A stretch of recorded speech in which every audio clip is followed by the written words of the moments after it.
Hello everyone and happy new year. Whether you're watching this just before new year kicks in, whether you're watching this hungover after celebrating the new year, I hope 2020 is an amazing year and start of a decade for you all. I'm Wardy and today I'm bringing in the last cast of 2019. This year has been amazing for me on YouTube, which is what this cast is for, YouTube only cast. We really went from like 2,500 subscribers to like, well, on the verge of 10,000. And if you do enjoy this video, like, comment, and subscribe. We are so close to 10k.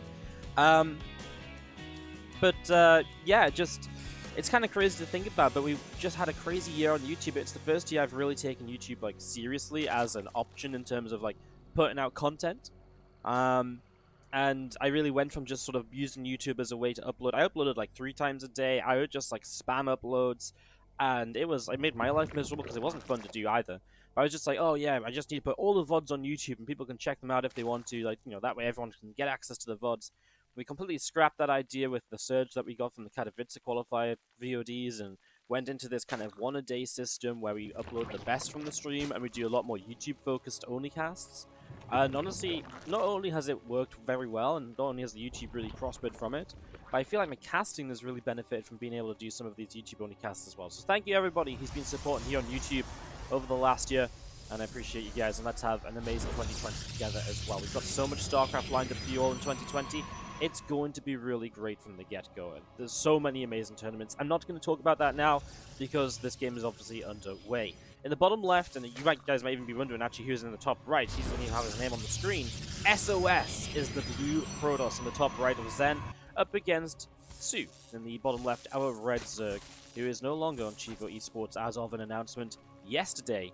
As they pick up special and drop soO, it'll be interesting to see what soO ends up doing for 2020. So this is a best of 3 from the Alpha Pro Series Christmas Showdown. It's the one that we've been casting a few replays from as of late. So nothing new in that regard. As we have this pro coming in, having a little nibble here and there, some bits and pieces. Warp gate on the way up from sOs in the top right hand side. And a couple of drones just transferring over towards a third base as well. A couple of Lings going to be coming out. Ling speed on the way. The Adept starting also on the gateway here, so just getting that ready to roll. First one's already coming across the map. This is from the second group stage, so round of 8 essentially. First match from this second group stage. There's a couple more replays I want to do in this tournament actually. There's a couple extra matches here and there that I do want to cast, and then I'm kind of done with this tournament replay pack. I know we've kind of hammered this one, but obviously I had some really great players. This will be kind of one of the last, I think 3, I think we're going to do 2 more after this basically, so if you're kind of sick of me doing this tournament, there's only a couple more to go. Bear with me. We'll probably go start doing some of the playoffs after this one. And that'll bring us up to basically PvZ qualifiers, which are going to be happening. And then the YouTube's going to be rammed with content once again. So yeah, it's just kind of a rough general plan. I know some of you guys are always interested in what's coming on the channel. Anyways, as we continue through a couple of Adepts, I'll continue to shade down to the bottom left-hand side. So they're going to move up in towards the natural and up towards the main. And looking to try and get some damage done. A couple more Overlords coming out. Link speed about to finish, and you see the first drone already being picked up there as well. Shading back out into the center. Stalker is going to pick away at this Overlord, so some more damage being done here. We're taking, I mean, a little bit of a beating, right? It's not a Stargate opening. In fact, it's 3 gateways, which is very weird from sOs. And as you scout this here as soO, you're kind of like, well, why are you building 3 gateways? Why are you, are you just looking to kill me? Like, why? Why would you do this? It is very strange because usually when you see these higher Adept numbers warping in, it's typically for something along the lines of, you have an Oracle or 2 in that combination of a bunch of Adepts, the Oracle supporting from the sky. It's really something I think that you would kind of expect to see. The Adepts on their own, Resonating Glaives not a thing, is very strange. I mean, Glaives may be on the way now as a follow-up, Twilight Council coming up here. I mean, let's just see what happens as soO is already kind of down on drones. He's waiting for a big round of drones to finish up, but he's maybe being a bit afraid here, making units, but this is a good catch. Ling's got surround right away. I mean, you don't really get a better trade than this against the Adepts. You kill off all of them. It doesn't cost you too many Lings. The only better trade you get is a full surround when they're not up, backs against the wall. But honestly, that wasn't so bad considering very little was lost. These Adepts shade in and find 4 drones right away.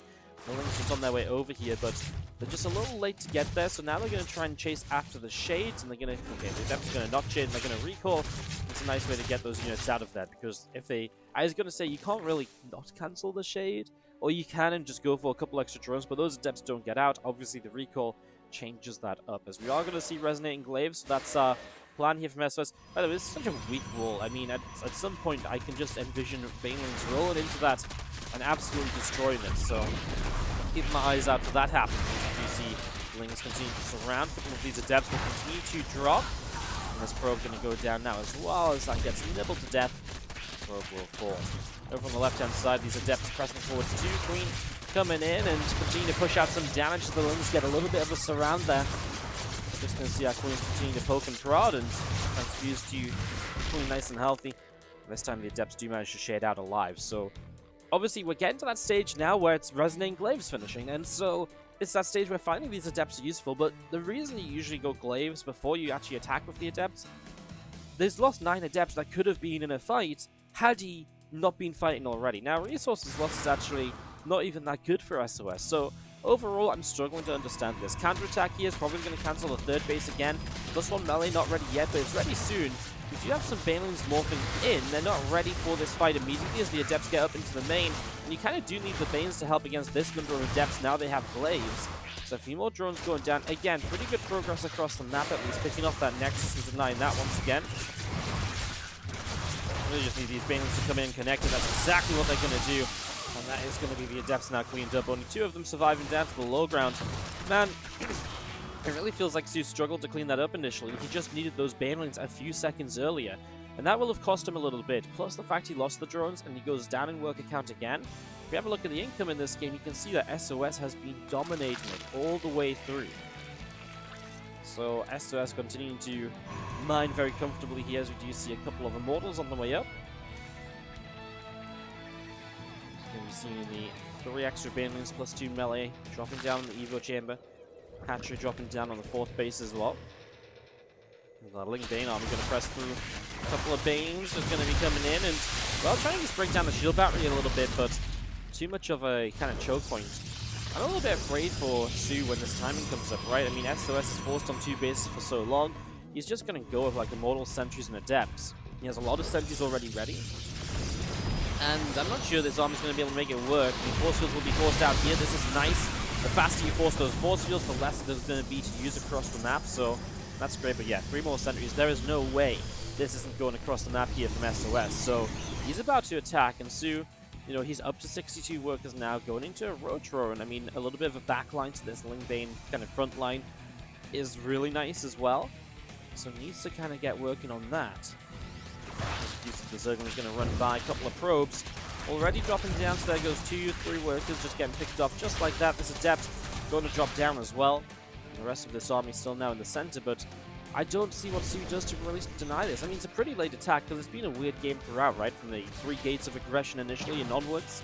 It's just been very, very strange, and, well, let's see how SOS wraps this up, because I really feel like he's got the numbers to just end this game here and now because of the fact sOo struggled to mine until the last couple of minutes where he's finally got an income advantage. First couple of Banes don't really do anything, and that's the issue as well. I mean, sOo has 450 gas in the bank. Look at how he has 9 lavas, so he should be spending that on something. But he's supply blocked, and on top of that, I mean, he could have just morphed in more Banelings, but did that way too late as well. He's going to decide to morph in Ravagers, but I think it's too late, right? I mean, what's the point of breaking down force fields now when you've got nothing to actually run out the army once the force fields are down?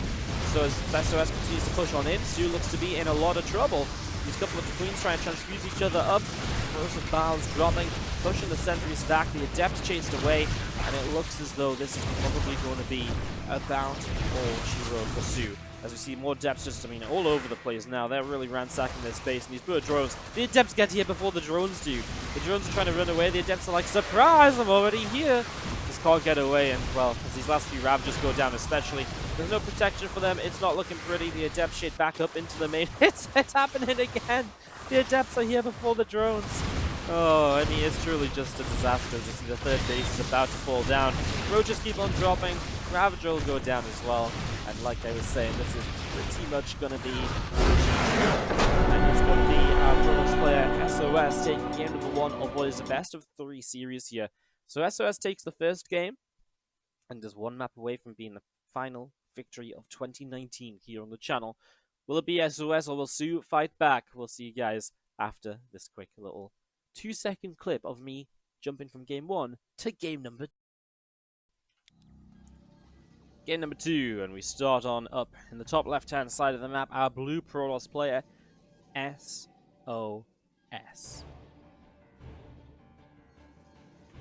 Bottom right, our red Zerg is soO. Just kind of took a bit too long to clean up some of those Adept waves in that last game. Really was just kind of out there, sort of hanging in there almost all the time. I feel like initially he did very well. Like the first 5 Adepts went down very easily. The next couple of Adepts killed 4 drones, but I think that's fine. It was the first time the Adepts showed up with claims, because not only did they kill a bunch of drones, they traded very well against the Lings, and they denied so much mining for so long. And it's just that combination of building up, and there was also a couple of moments we were talking about soO doing a good job cancelling that third base, but there was one time where he cancelled it and he kept fighting the units. And that's a mistake, because, again, if he keeps those Lings alive, you just need to keep units alive, right? Because I think he was fighting, like, all the Lings for a third Nexus and 2 Adepts, and all they killed was the Nexus, and there's no way he could have, there's no way he lost all those Lings just killing off the Nexus. It was super low HP when it started.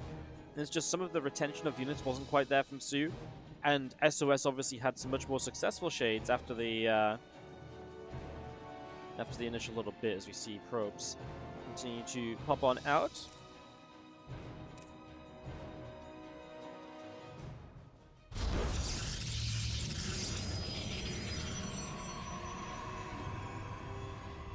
So we'll see the probe patrolling at the front here. Then, as you do see, the spawning pool is about halfway done. Just about halfway done then. Again, the neck hatchery on the natural as well. So nothing too crazy to get going on Nightshade in the first few minutes of game number 2. Again, if soO loses this game, he's not like out of the tournament or anything. It's a dual Eland group, and I believe he'd go on to, I don't actually know who else is in this group. I think it was Nice and I actually don't know. Maybe Zest? Or maybe it's like Solar. I actually have no idea. I completely forgot who else is in this group. I'm sorry, guys. I know that's not very good information for you all. We're not going to be casting anything else from this group anyways, I don't think. I think we're going to go back to the other group and then into the playoffs in terms of some good series that are remaining in this tournament to cast. So that's, again, the plan. I know I talked about that a lot in the first game already. Just filling some time here as we watch the Proxy Stargate be built from SOS. So Proxy Stargate to start. This probe coming over, going to go mining on the minerals. Nexus about to finish up here. I'm just going to be seeing this Overlord just hanging around up in the skies. Just chilling a little bit as the drone comes over and is going to get ready to drop down the hatchery on the third base. So drone nibbling away, just going to see the probe being picked away at. A couple of Lings going to chase that probe off, and there is the hatchery now dropping into place. So hatchery drops in, Adept is going to continue to come through, pick off, well, one of the Zerglings already. See, there's a couple of Lings trying to get a little bit of a block on that Adept there, as you see the Adept going to shade back out onto the map. Oracle on its way out, then is the Zergling nibbling its way through this pylon here. So just making the initial Oracle, nothing too surprising. Just going to see 8 more Lings coming out, Ling speed coming up.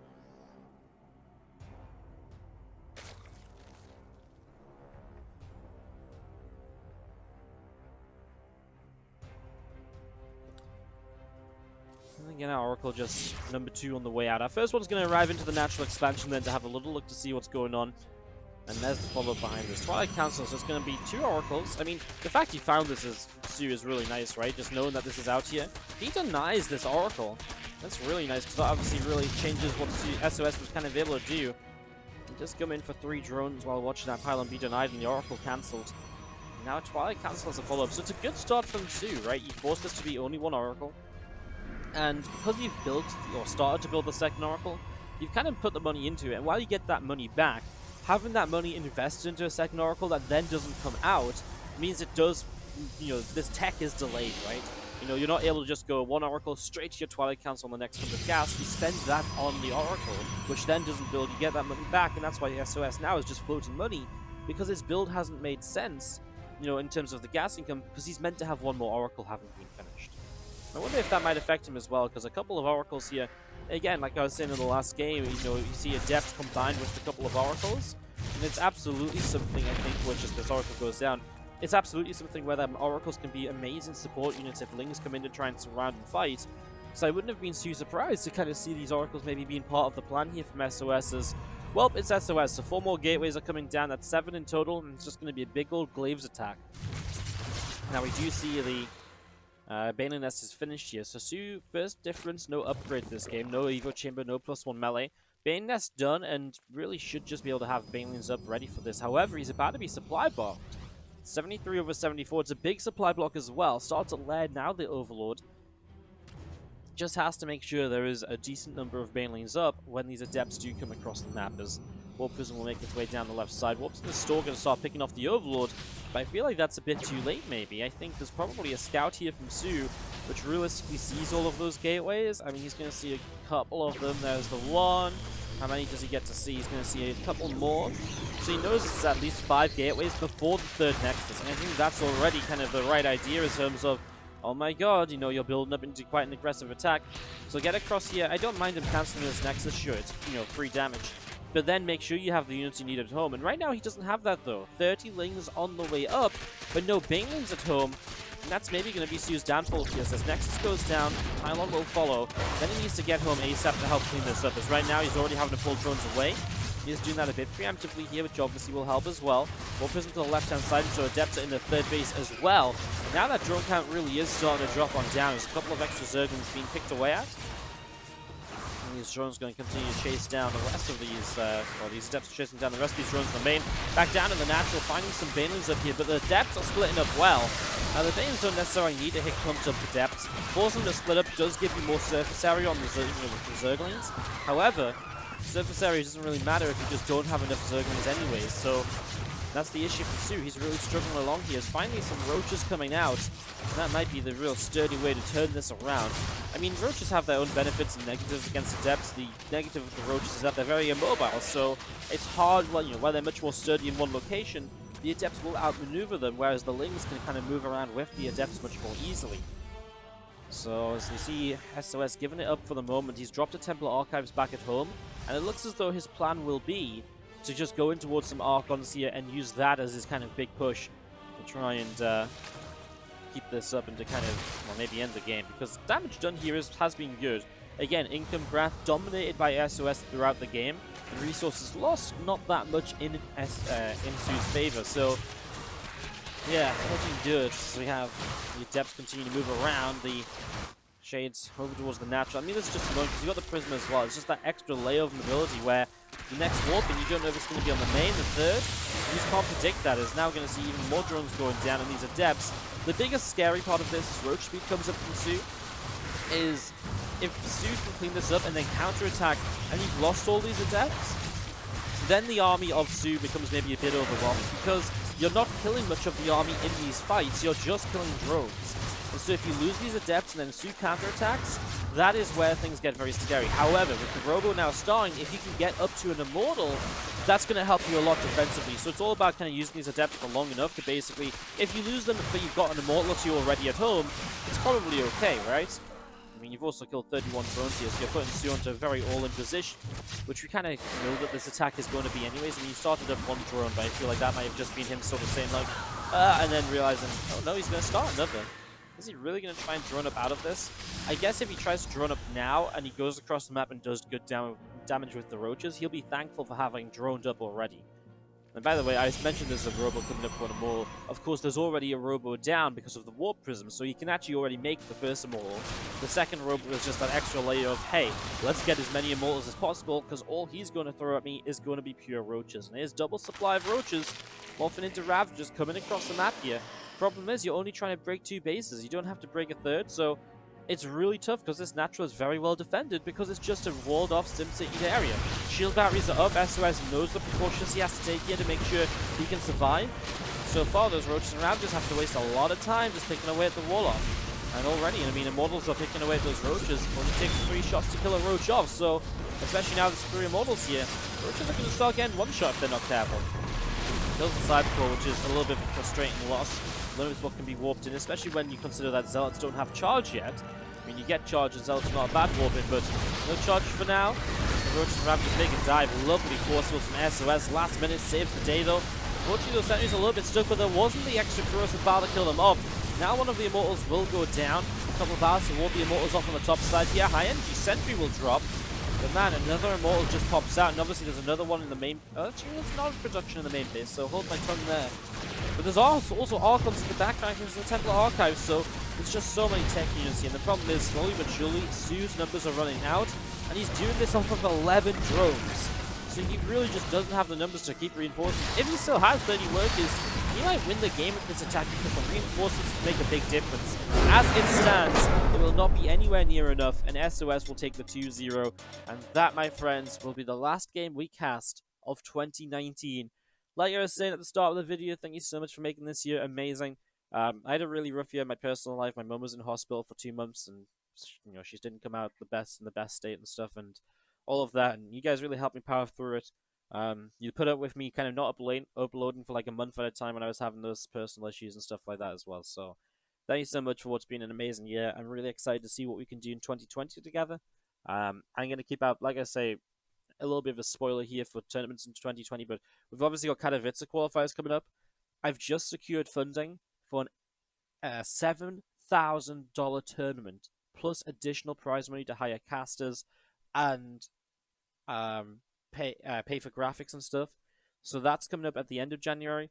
I would say those are the big things to watch out for. China Team Championship, IEM PvZ qualifiers, and that big tournament that's going to be a WardiTV event. It's going to be really, really awesome, guys. So great content coming up in the new year. Hope you all have a great time partying, or had a great time partying, depending on when you're watching this. I'll see you guys on January 1st for the first cast of 2020. See you guys.